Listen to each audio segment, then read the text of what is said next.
Our next speaker is Pascal Coppens, author of the book, The New Normal, How China is Setting the Stage for Innovation. Please join me in welcoming Pascal Coppens.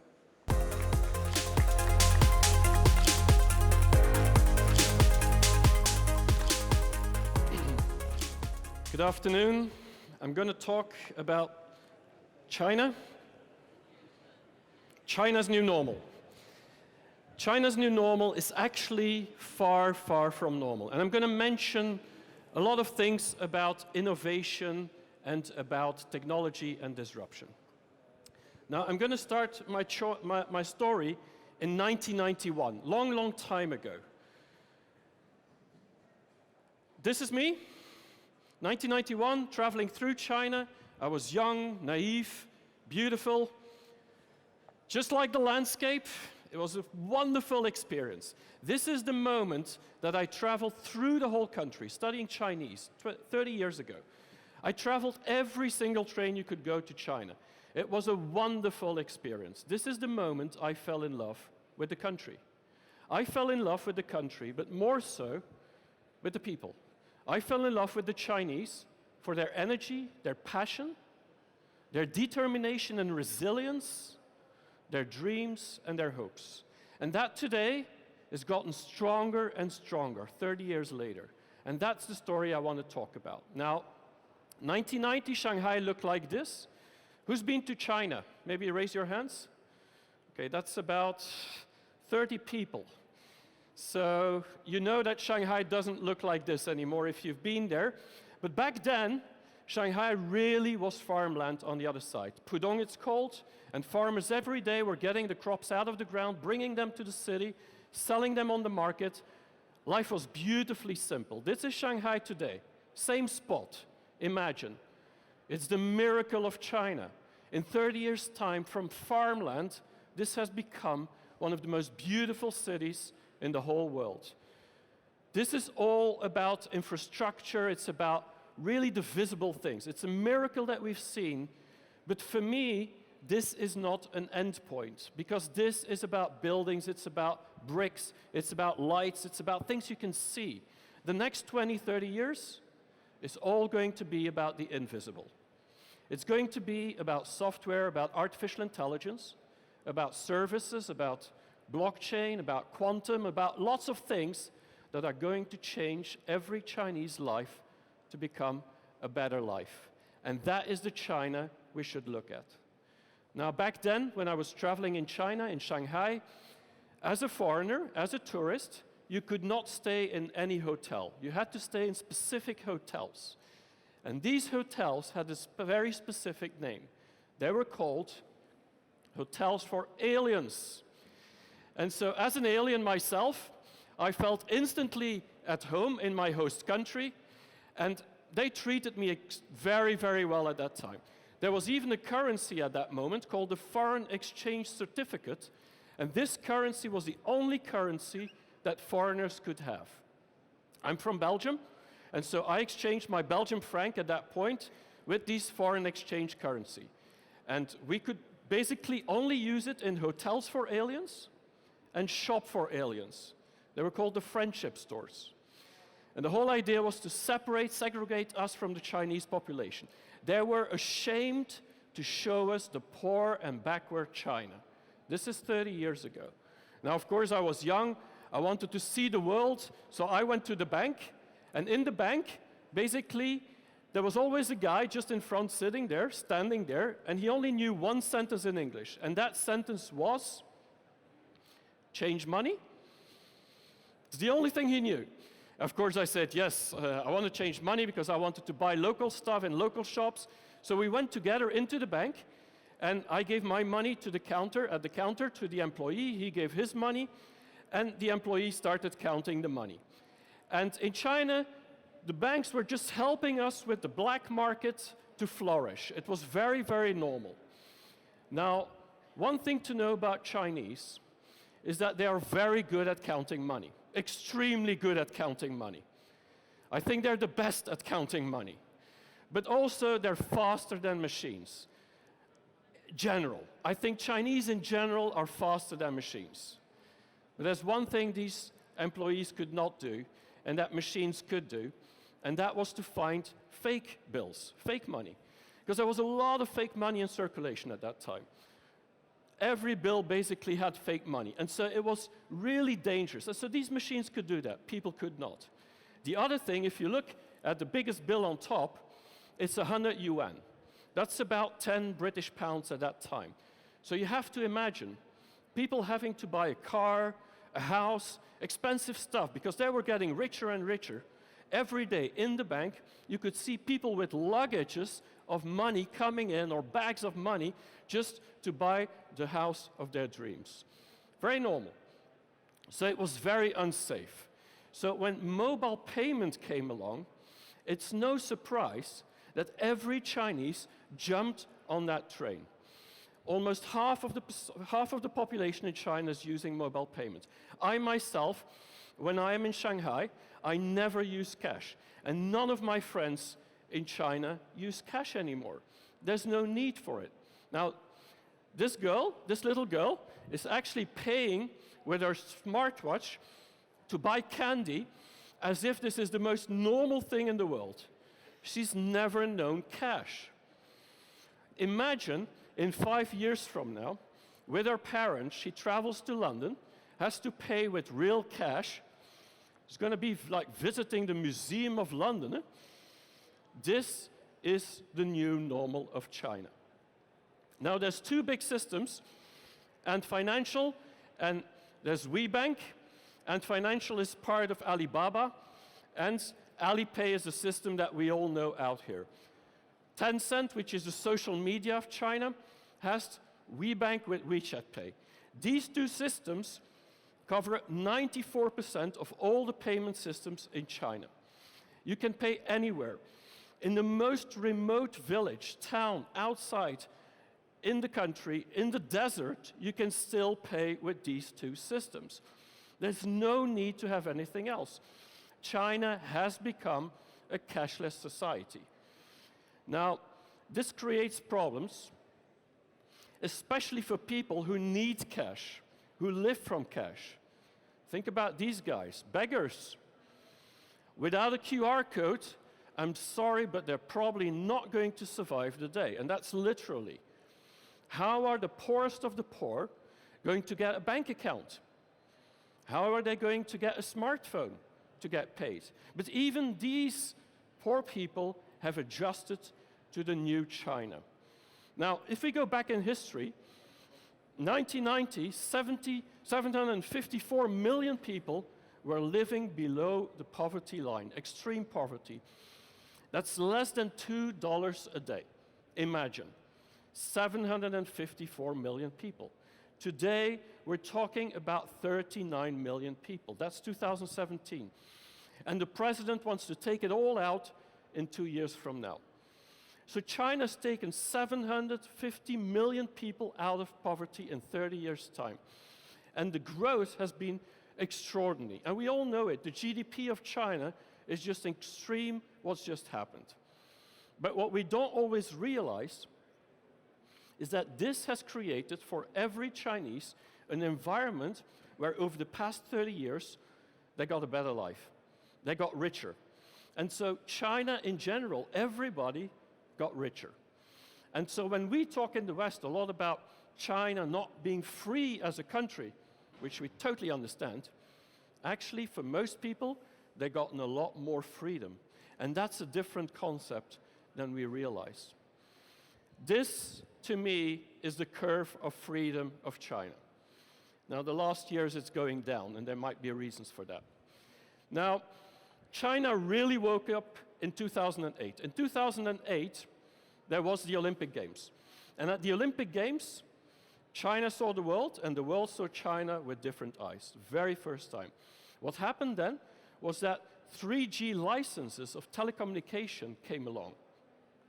This was a big change, because at that point, every Chinese started buying smartphones. Every Chinese. And today, 98% of the internet users in China are using China on their mobile phone. So don't ever build a website for China that is not a mobile website. Nobody's going to watch it. China is a mobile-only, mobile-first country. And they're seriously addicted to their phone. I think it's a real problem. It's much, much worse than in the West. Hours and hours every single day. Now, this has a reason.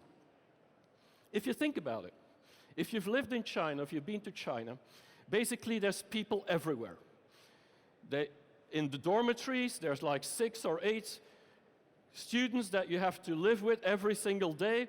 If you're on the train, there's like 1 million people every day going to People's Square, the biggest station in Shanghai.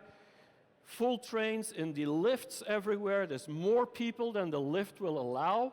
Of course, most Chinese aren't as big as Americans, for example, so it's okay. But reality is, the lifts are full with people. Go to IKEA in Shanghai on a Saturday, I guarantee you, you have more people than products. This is crazy. Now, what is it that we all do when we have a lot of strangers around us, people we don't know? We watch our phone. It's natural behavior. This is not just Chinese.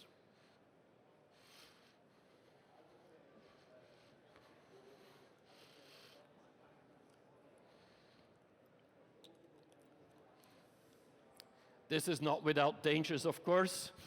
So you have to watch. But China would not be China if they wouldn't solve the problems. China's very good at solving problems. So China has built the digital path towards the future. And from now on, we shouldn't worry about digital in China anymore. They're going to lead the way for the rest of the world. That is very, very clear. Now, the company you should all know is Alibaba. And every year on November 11, that's just in 2 months from now, there is an e-commerce festival like Black Friday called Singles Day. And last year, 2018, Alibaba, on their platform in 24 hours, sold for $31 billion of goods. $31 billion in just 24 hours. And their competitor, JD.com, sold for $23 billion. Together, $54 billion. 24 hours. How is that possible? And 90% of it was done through a mobile phone. China is only about mobile payment these days. This is the new normal of China. Now, something that impresses me a lot more than that even, is actually delivery. When you sell for $31 billion in goods, that means 600 million packages. I don't know if you've ever seen 600 million packages, but it's a lot of packages. And Alibaba was able to ship this in just 1 month of time, throughout the whole China, the most remote places. Now, I'm from Belgium, and in Belgium we have the Belgian Post. We're very proud of it. And in Belgium, the Belgian Post ships about 100 to 200,000 packages a day. It's a lot of packages. If they would have to ship this in just the small country of Belgium, the last person would have gotten his package after exactly 7 years. So it gives you an idea of the scale and the efficiency and the speed of this country. Who's heard of this company? Meituan. Okay, Chinese are not allowed to raise their hand. Okay. So this company is actually a company that this year, in 2019, by Fortune magazine, which elects every year innovative companies in the world, was selected as the #1 most innovative company in the world. Ahead of Apple, ahead of Microsoft, ahead of any company that we would consider innovative. A company we've never heard about. They're the Deliveroo of China, the Uber Eats of China. They have 600,000 employees, the most efficient AI dispatch system you can imagine. They're using drones, they're using robots for delivery. Everything Amazon is talking about, these guys are doing. They're even helping restaurants to get workers and workers to find jobs because they have millions of locations in their platform. A company we've never heard about. And this is what China's all about. They're hiding in secret. They're not telling us that they actually want to become the leader in innovation. In 2013, that's 5-6 years ago, there was 0 unicorns in China. So companies worth $1 billion and still private. Exactly zero, none. Today, we're talking about 149. There's more unicorns in China today than in America. This has just happened in the last 5-6 years. So if we want to understand China, we should only look at China since 2013, because that is the moment China completely changed. Now, if you want to build innovative companies like all these guys, and there's hundreds of them, then you need talent. Now, where are you going to find talent in China? Where do you find experts? Where do you find real good people? How about a job fair in Shanghai? I've been there one time. I wasn't looking for a job. I thought it would be an interesting place to distribute flyers. But after 5 minutes, I said, no, I'm out of here. This is madness. I can't stay here. Every year, 8 million people graduate from university. 8 million people.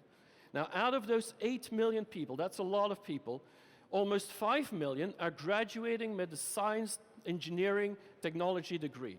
5 million engineers in the world are coming from China. And look at India. Together with India and China, more than half of the populations of STEM graduates come from that one country.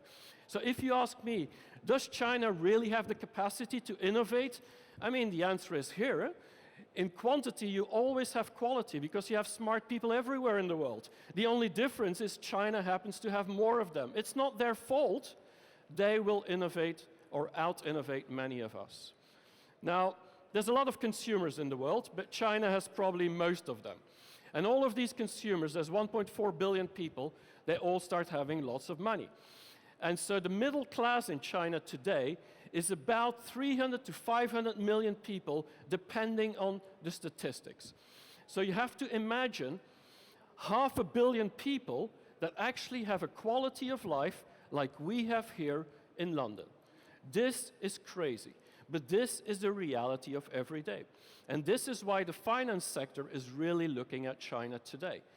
But what we should truly look at is purchasing power parity, not just GDP, because GDP of China is still a little bit lower than America. It's already as big as the Eurozone. If you look at GDP per capita, it's still 1/6. But once you start looking at purchasing power parity, meaning how much people really can spend on and use to have that same quality of life, China's already ahead of the US. And in 2013, I mean, bye-bye America, China is twice as big. This is changing everything. Now, the FinTech world has woken up in 2013. And today, the adoption of FinTech in the market in China is bigger than anywhere else in the world. And the reason is, of course, the banks and the financial institutions were very traditional, not very service-oriented at the time. And so the data companies said, okay, we're going to take over that for our business. And this slide is pretty hectic, but what you can see is that in China, the big disruptors in the FinTech are not the startups or the banks, it's really the data companies. The Alibabas, the Tencents, the Baidus, the JDs, the Ping Ans, and they are in every vertical you can imagine, not just in one vertical. And this is the strength of Chinese FinTech. Now, China wants to become the leader in innovation by 2030. Xi Jinping, President of the People's Republic of China, said it very clearly. In 11 years from now, he said that in 2015, so in 15 years from now, basically, we want to become the leader. And when Chinese say they want to be the leader, I've lived in China more than 20 years, they don't want to come second place, I guarantee you. So they are aimed to become the leader in innovation. And especially in consumer markets, I believe it's happening today. Now, they're going to do that with using technology as a weapon. These 4 technologies are disruptive technologies. And these technologies are technologies that every Chinese company is now adapting to actually compete with the rest of the world.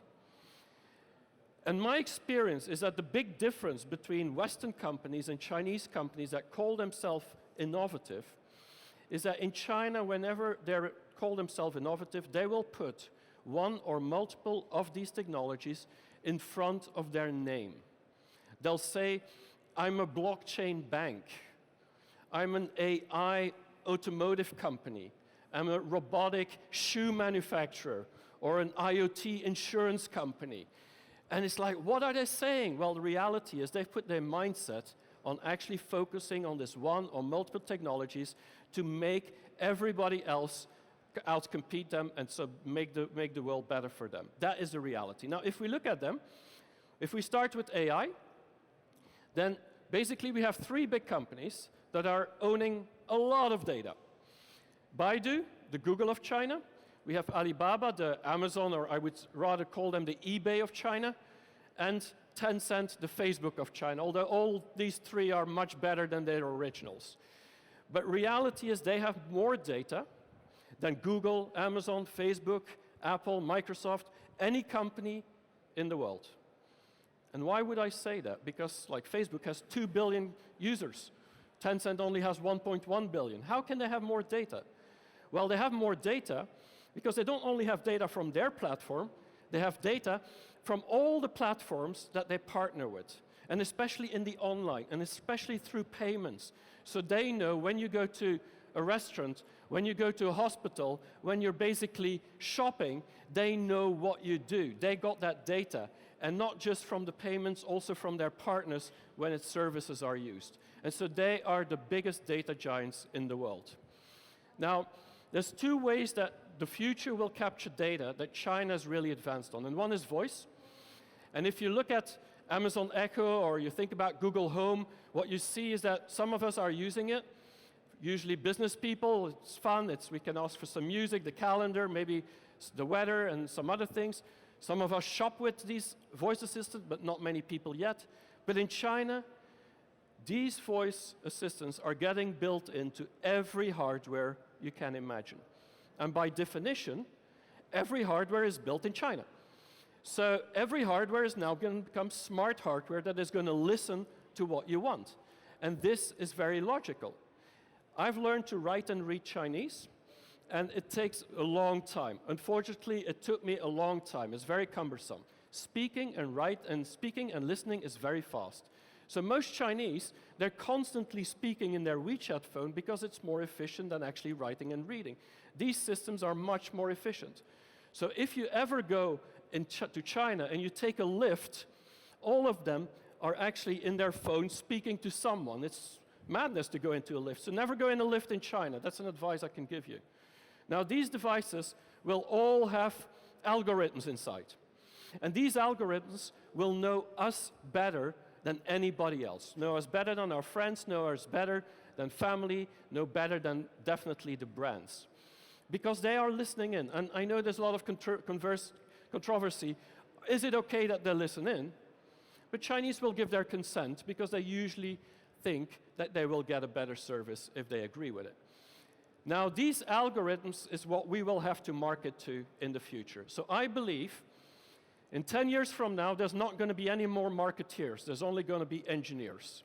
Because these engineers will have to figure out how to influence people on the other side of these voice assistants. The other thing is face. If you go in China to any big company, Tencent, Alibaba, Lenovo, or you go into Huawei, you have to scan your face. Otherwise, you don't get into the building. If you go to schools today, my daughter was in school these days, you actually have to scan your face to get lunch in some schools in China. So if you didn't bring your face today, sorry, no lunch. In China, you can lose your face in many ways. The other thing is any bank, any hospital, the airport, public places, now you have robots, and all these robots have a camera inside with the intention to have face recognition to give you butler service. This is very normal. Even a lot of places in the banks, you have now ATMs outside, and these ATMs, you smile and the money's coming out. Life can be simple at times, right? This is not the future. This is today. And if we look at convenience stores, what we see today already is that you can pay in many convenience stores in China just with your face scanning. So forget about mobile payment. Mobile payment is the old world. This is what we're trying to catch up with China. China is already on face payment. In many years, everything's going to be about face payments. And anything you have in your wallet will be replaced with your face, with my face, with the Chinese face, anybody's face. So anybody in the wallet business is going to go out of business in the next years in China. That's for sure. This is not the future, it's today. Now the other thing is Internet of Things. And to have Internet of Things, you need to connect things. And so you need sensors.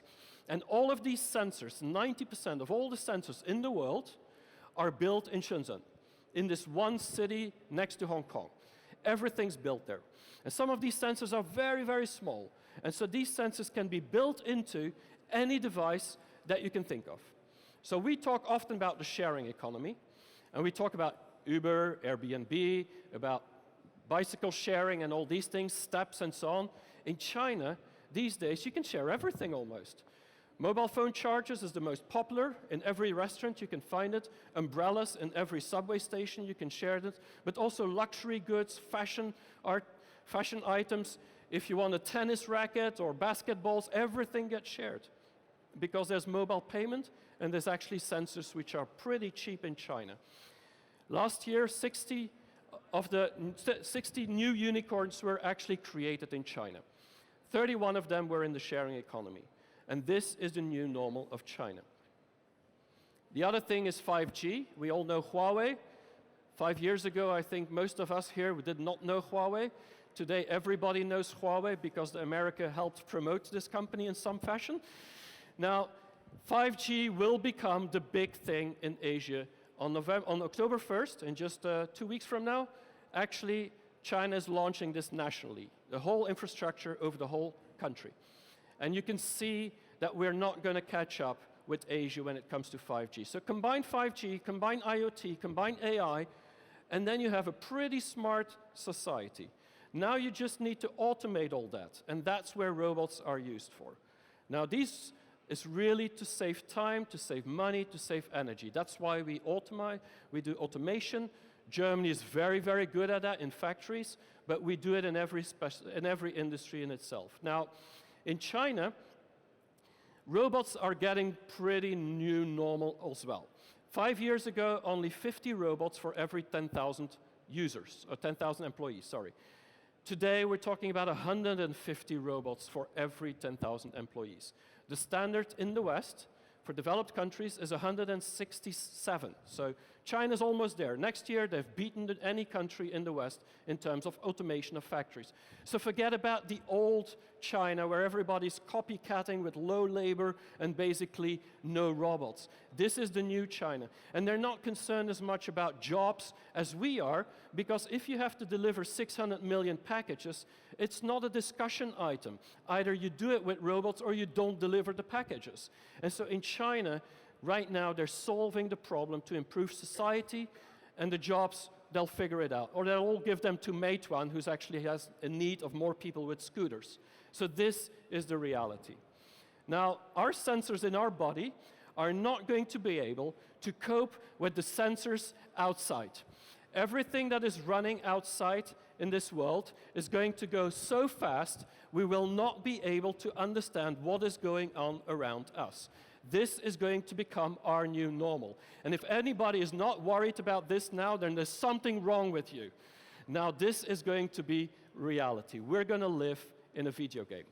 And Chinese will be very used to start living in a video game.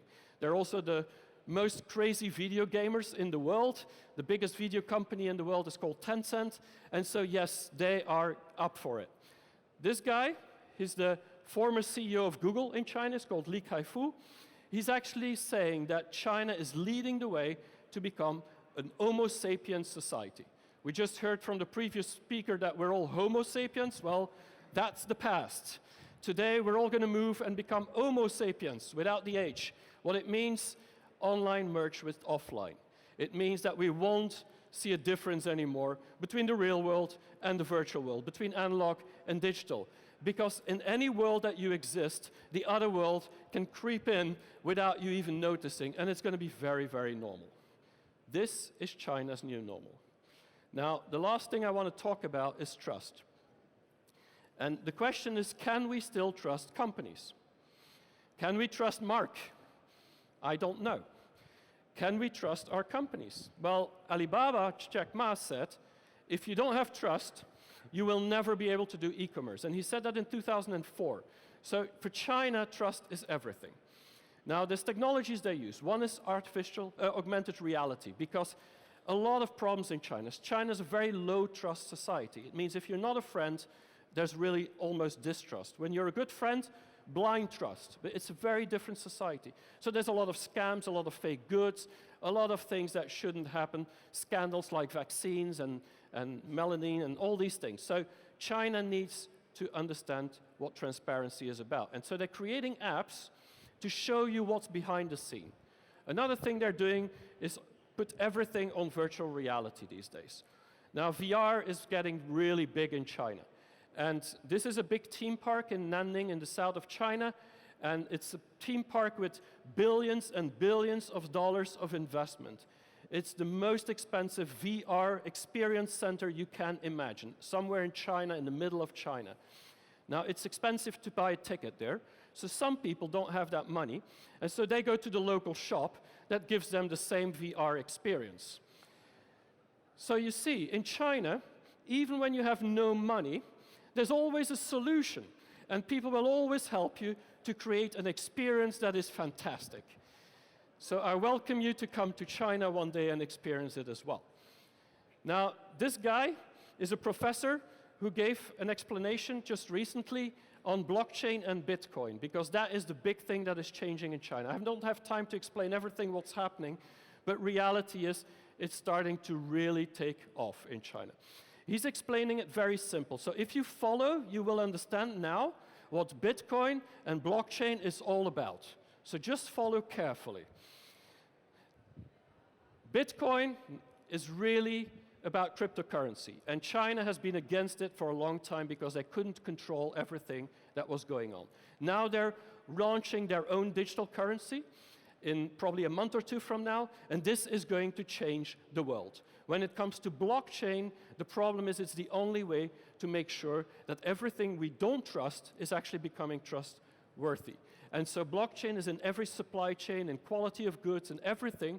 And so in China, there's a saying that there's only 3 places where blockchain experts are really taking serious. It's in Silicon Valley, it's in Beijing, and in Shenzhen.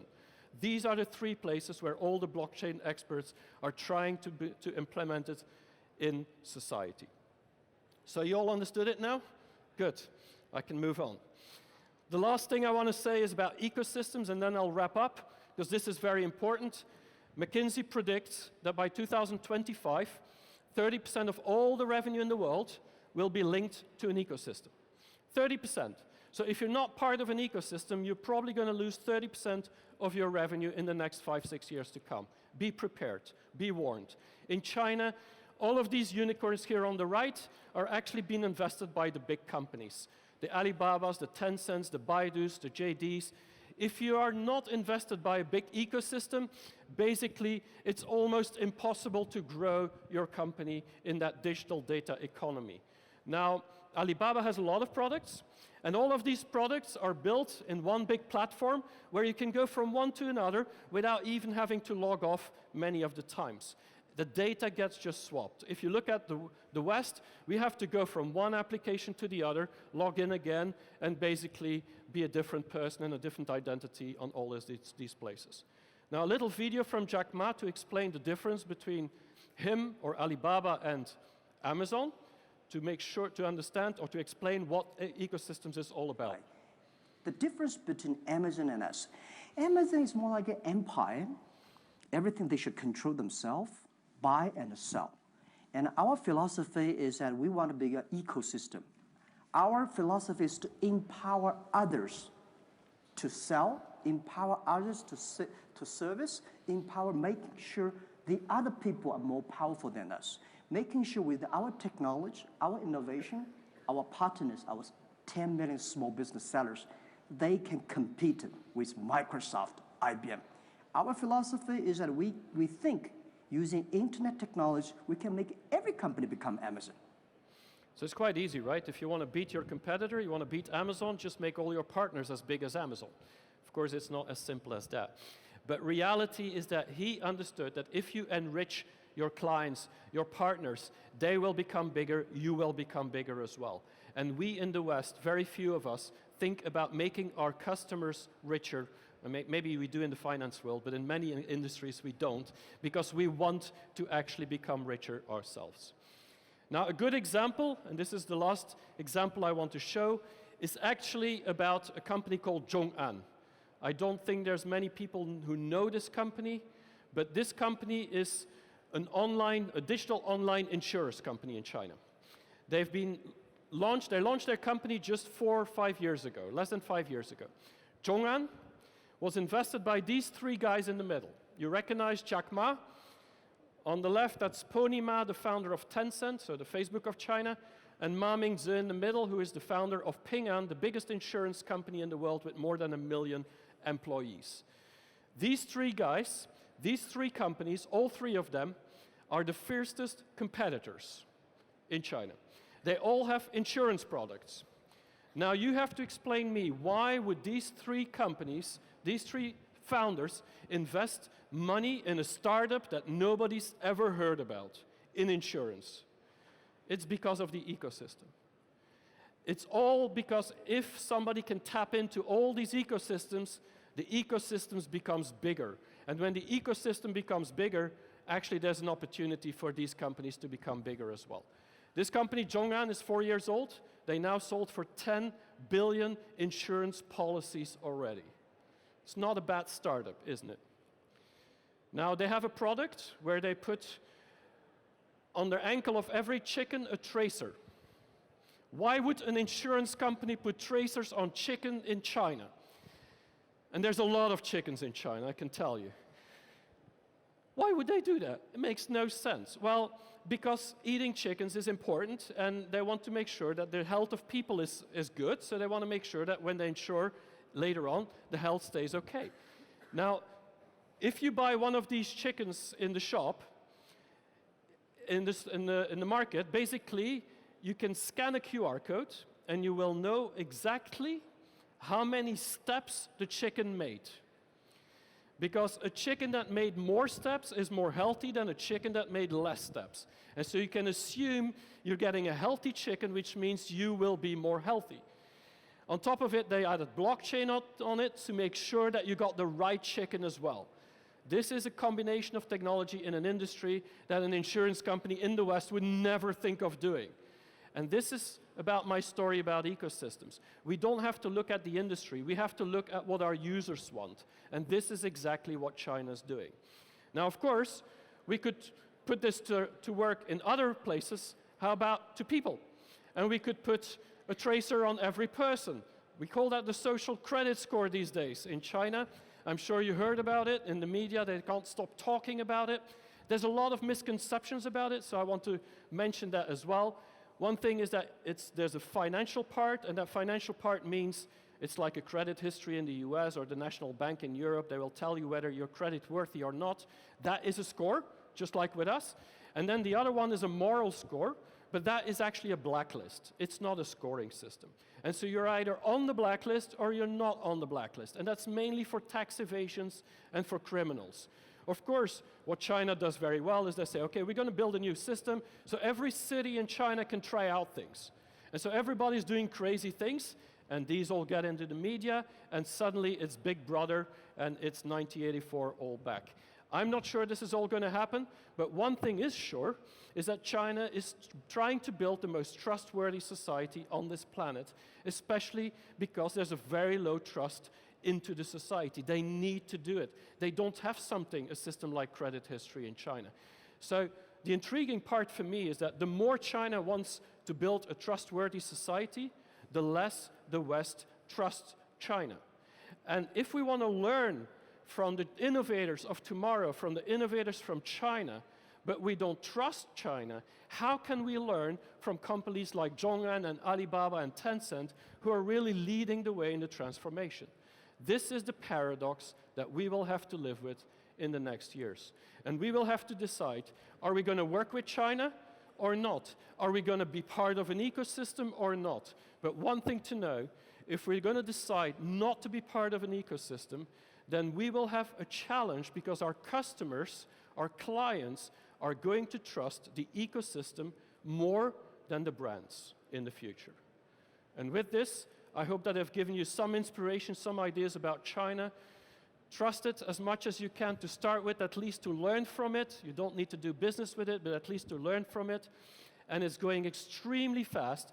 So for everyone who didn't raise their hand in the beginning, buy that ticket to China, to Shanghai, to Shenzhen. Go there and explore these innovators. Thank you very much.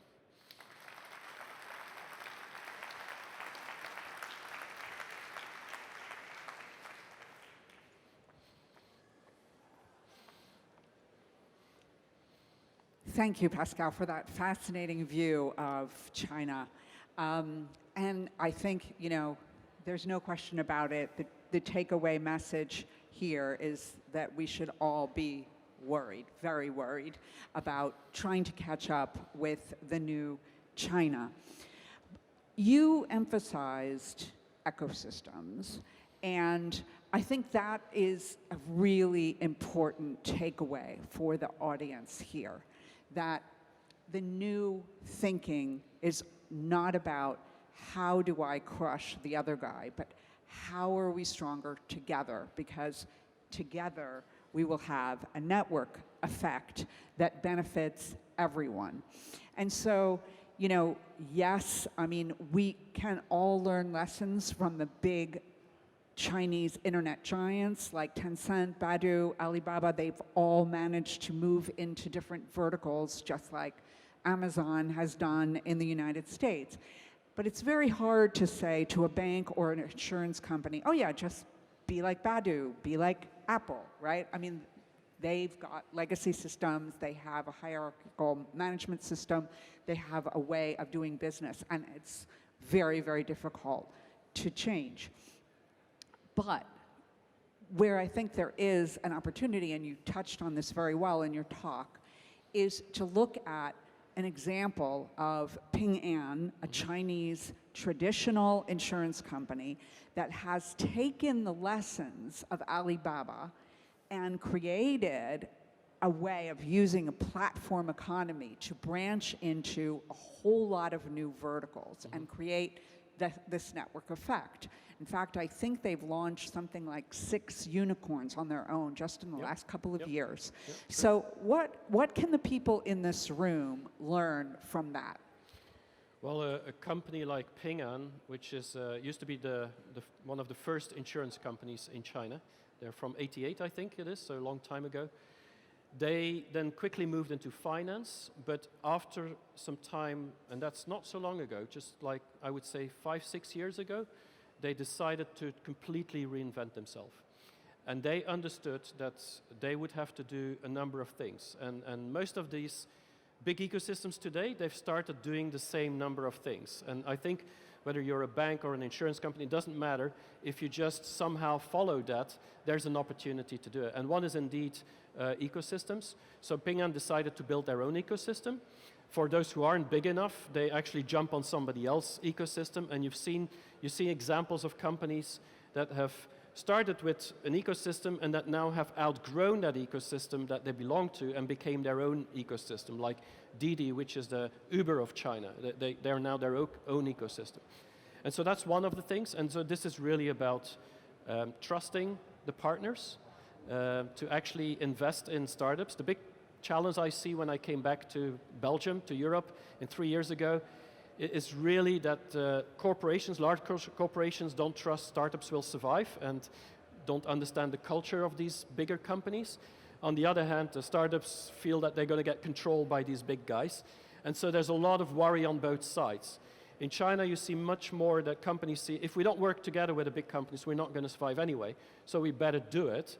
And the big companies said, well, we don't have the bandwidth to do all that innovation, and we want to be in every industry, so we're going to work with all these startups. And like Ping An, then they create 6 unicorns in just 5-6 years' times.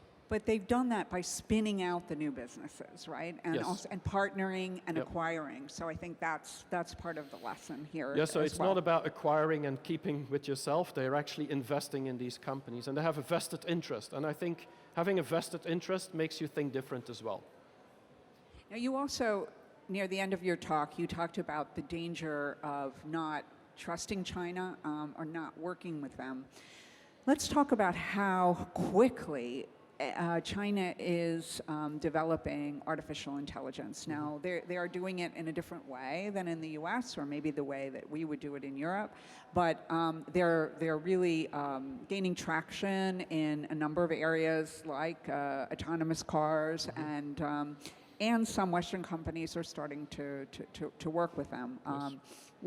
What advice would you have for people in the room? Well, I think China 4 or 5 years ago, figured out that when it comes to innovation, I mean, the West is probably better in many things, in manufacturing, in lots of industry like finance. They're not going to be able to beat or compete with the West anytime soon, because these resources that the West has is built on decades of experience and smart people. And so they said, what is it that we can do to actually counter that? And that's where data comes in, because China has a lot of data. And the other thing they do much faster than we do as well is share that data within that ecosystem. We are kind of worried about sharing still, but we will have no option. But China figured out, if we actually use that data, every business model in the world, in every industry, will be rewritten with AI. So there's no industry that is not going to be victim to AI in one fashion or another. So we can win, as China, we can win actually in this industry. Look at self-driving cars. I mean, we will never become the BMW, Mercedes, or whatever it is, but what we can become is the next self-driving car, because then everything is being built from scratch again. And so they figured out that if they use this well, this resource, that's their gold mine to compete with the rest of the world. And so unless we find that same gold mine, they might overtake us pretty quickly. But can't the West fight back by, if traditional industries would get together in industry consortiums, create platforms of their own, they could have the volume of data and quality of data and industry knowledge, deep industry knowledge, to at least have a good chance of fighting back. But it requires a mindset shift of being willing to share information with your competitors in order to get ahead. No, that's very true. And even in China, you see that the banks are working very close with the data companies, because it's a mutual dependency there as well. Because the banks have the ear of the government, and they have the regulation, and they have experience in different areas than the data companies have. And so, yes, they work very closely together as well. And in some cases, this bank has actually employed many more people since the digital revolution. Well, here in Europe, we see a lot of layoffs because of this digital transformation. I mean, in Belgium, at least, I see it. And I think another important point here is that only just a couple of years ago, China was nowhere on AI. I mean, really nowhere. And so I think the lesson for traditional companies is, you can catch up if you have the determination and you put the resources and the people power behind it. Sure. It's possible to become innovative within a very short period of time. Yes. But we don't have a lot of time, right? Because China is moving, as you said, super fast. Yes. So the message, particularly I think for Europe, is, we need to move at the pace of China. Yes. No, very agree. And I do believe this miracle of AI is only 3 years old, like you just said. Yeah. So we can build our own miracle. We just have to do it.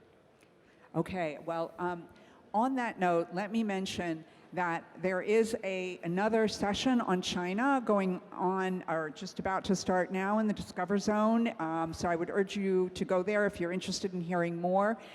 Please come back here at 4:30. We're going to have curated networking, and you'll also have a chance to talk with Pascal and have